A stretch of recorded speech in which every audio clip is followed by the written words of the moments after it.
നിങ്ങളുടെ favourite shows ഇനി ഒരിക്കലും മിസ്സാവില്ല. ഇപ്പോൾ C5 കാണും നിങ്ങളുടെ ഫേവറേറ്റ് ഷോസ് തികച്ചും സൗജന്യമായി. സ്നേഹിക്കപ്പോഴും അവൻ അവളെ സ്നേഹിച്ച ആള് തന്നെയാ. അവളെ ഭർത്താവാക്കാൻ ആഗ്രഹിച്ച പുരുഷൻ തന്നെയാ ധനുഷ്. അവളുടെ ആവശ്യം നടത്തി കൊടുക്കുക എന്നുള്ള ഒറ്റ കാര്യമേ ഇപ്പൊ ചെയ്യാനാവൂ. പിന്നീട് അവളെ പറഞ്ഞ് മനസ്സിലാക്കാൻ നോക്കാം. നടന്നില്ലെങ്കിൽ അവളുടെ ഇഷ്ടത്തിന് കാര്യങ്ങൾ വിട്ടുകൊടുക്കേണ്ടി വരും.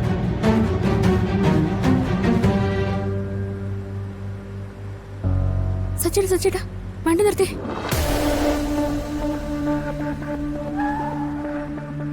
അവിടെ നന്ദേണ്ട കാറ് ഞാൻ കണ്ടു. കുറച്ചൊന്ന് ബാക്കിലേക്ക് എടുക്ക്.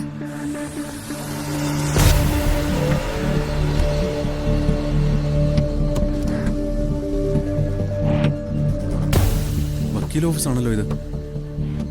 ഇവരെന്തിനാ ഇവിടേക്ക് വന്നത്? സച്ചേട്ടൻ കാറ് സൈഡാക്ക്, നമുക്ക് കുറച്ച് കഴിഞ്ഞ് പോകാം.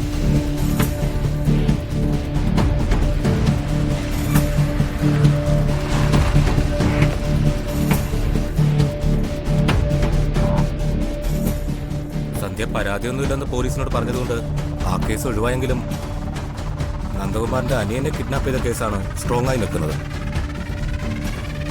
സർക്കിൾ ഇൻസ്പെക്ടർ നേരിട്ട് കണ്ട് ബോധ്യപ്പെട്ടത് കൊണ്ട് കുറച്ച് പണിയാണ്. സാക്ഷികൾ എങ്ങനെ ബന്ധുക്കൾ തന്നെയല്ലേ, അപ്പൊ അത് സാരമില്ല.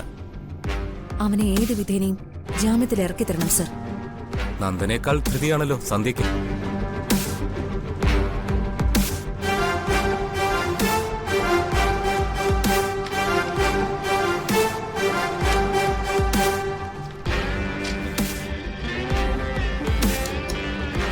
ഇതിൽ ധനുഷിന്റെ ഡീറ്റെയിൽസ് ഒക്കെ എഴുതി അജേഷിനെ ഏൽപ്പിച്ചാൽ മതി.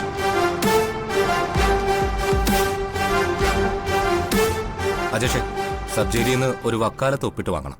അതിനുവേണ്ട ഏർപ്പാടുകളൊക്കെ ചെയ്യാം.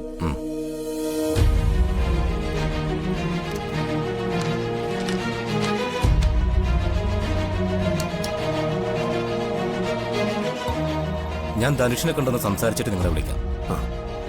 എന്നാ ഞങ്ങളിനി ഇരിക്കേണ്ട കാര്യമില്ലല്ലോ സർ. ഇല്ല, നിങ്ങൾ വയ്ക്കോളൂ.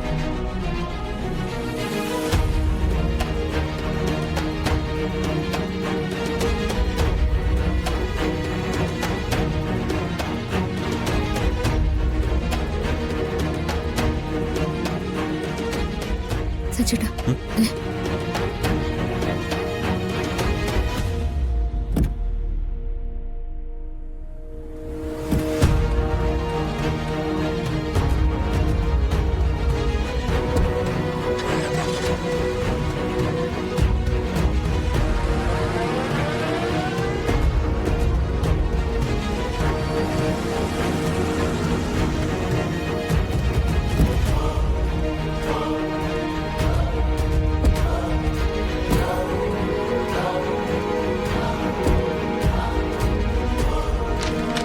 ചേട്ടാ.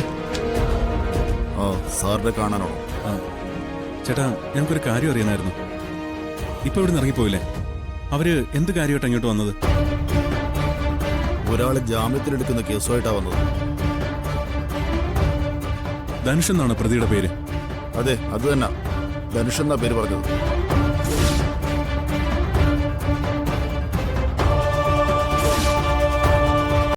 ഡൗൺലോഡ് ചെയ്യൂ C5 ആപ്പ്. കാണൂ എല്ലാ എപ്പിസോഡുകളും സൗജന്യമായി.